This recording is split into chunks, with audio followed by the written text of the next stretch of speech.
the white noise, magnifying the truth, making in the right choice. Darkness in the alley, yeah, the city got a pulse. Scanning for the shadows, can't be nothing but an insult. Panel by panel, we digging through the trauma. Man without the fear, living through the drama. Hidden in the lines where the justice getting blurry. Peel back the layer, we ain't moving in a hurry. The Panel X-plorer, we hunting for the real. Truth in the ink, that's the only thing we feel. In the city of the blind, we the ones who see the light. Turning pages. History is always written by the victors. But what happens when the most dangerous man on earth dictates his own history to the world? Is he a tyrant, a savior, a mad scientist, or a tragic son trying to pull his mother's soul out of hell? Welcome back to the Panel Explorer. Today, we are dissecting a modern classic that deserves a permanent spot on your shelf. Dr. Doom, Books of Doom. Written by the master of crime and character noir, Ed Brubaker, with incredible interior art by Pablo Raimondi. Originally published as a 6-issue miniseries in the mid-2000s and recently reissued by Marvel in this sleek 152-page trade paperback, this book attempts to do the impossible. Take Marvel's most iconic, larger-than-life villain and ground his origins in absolute chilling psychological realism. Let's look at how Brubaker pulls off this masterclass in character deconstruction. What makes Books of Doom stand head and shoulders above standard superhero origin retellings is its brilliant narrative structure. Ed Brubaker doesn't just give us a straight chronological flashback. Instead, he frames the entire story as an exclusive interview. Victor Von Doom has invited a single journalist to Castle Doom to record his life story from his own lips. This setup creates an immediate, fascinating layer of unreliable narration. Doom presents himself as a noble, misunderstood savior who overcame staggering tragedy through sheer force of will and intellect. But here is where Brubaker's genius shines. Intersped between Doom's grandiose monologues are testimonies from the people who actually witnessed his rise. Childhood friends, college peers, and military generals. The book thrives in the uncomfortable friction between Doom's massive ego and the absolute terror of the people left in his wake. The truth of who Victor Von Doom is lying directly in the center of that gap. The narrative arc meticulously builds upon the classic foundation laid down by Stan Lee and Jack Kirby, while drawing heavy thematic influence from Jerry Conway's legendary Astonishing Tales number 8. We begin in the harsh, beautiful steppes of Eastern Europe, exploring Victor's Roma heritage. We feel the profound weight of his early trauma, losing his mother to a dark demonic pact and watching his father perish under the cruelty of a local tyrant. This creates a deeply sympathy for devil dynamic. Victor isn't born evil. He's a brilliant child who realizes early on that the world is governed by raw power, and he resolves to master both science and sorcery to protect his people. But as the story shifts to New York City and his fateful time at State University, Brubaker prevents us from fully validating Doom's crusade. we witness his growing toxic vanity.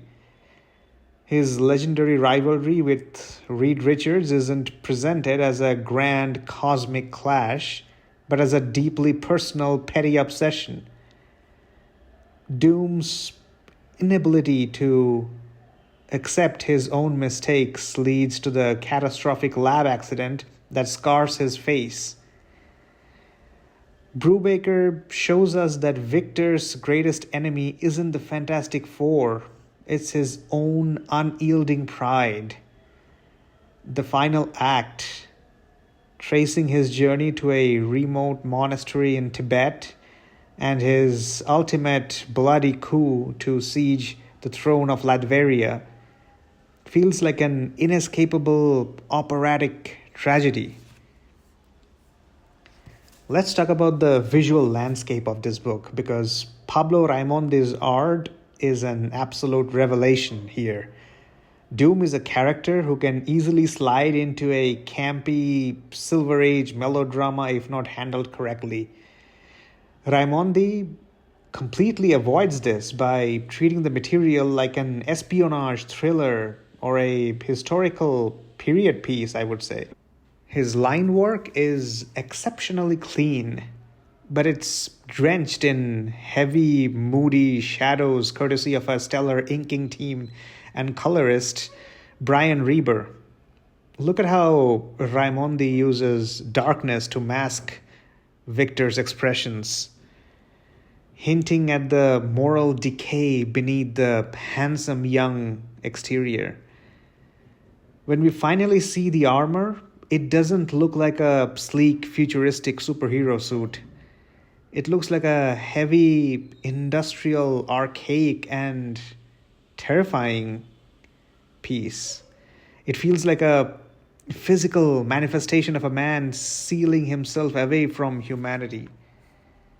The visual pacing of the panels mimics a documentary, making the fantastical elements of magic and super science feel terrifyingly real.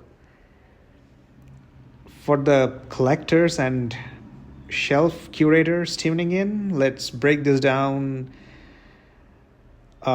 This recent Marvel Trade Paperback reissue, if you've been trying to hunt this down, the original, it has been out of print for years, and this edition is a massive win.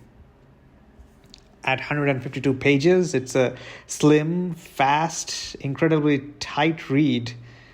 The binding uses Marvel's standard modern flexible glue process because Raimondi utilizes a lot of traditional panel layouts without an excessive amount of overwhelming double-page spreads. You won't suffer from any noticeable gutter loss when reading. The paper stock is a standard modern lightweight semi-gloss. It handles the dark, shadow-heavy ink work beautifully without mudding the colors or causing distracting reflections under the studio lights. A massive highlight of this specific reissue is the newly brought in introduction by Ed Brubaker himself, where he reflects on the series' inspiration nearly 20 years after its original release. It adds phenomenal context for any hardcore comic historian.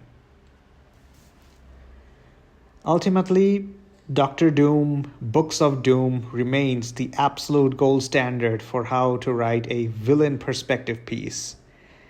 Ed Brubaker and Pablo Raimondi stripped away the comic book extravagance to expose the cold, brilliant, and deeply broken human heart underneath the iron mask. Whether you are a lifelong Fantastic Four fan, a lover of gritty crime noir, or someone looking to understand why Doom is considered Marvel's premier antagonist, this book is an absolute masterclass that deserves a prominent spot in your collection. If you appreciated this format breakdown, make sure to smash that like button, subscribe to the Panel X-plorer for more deep dive comic reviews and library showcases, and let me know in the comments below. Do you think Doctor Doom is truly the hero of his own story, or just a delusional tyrant? Keep exploring the panels, keep hunting down those white whales for your shelves, and I will see you all in the next video.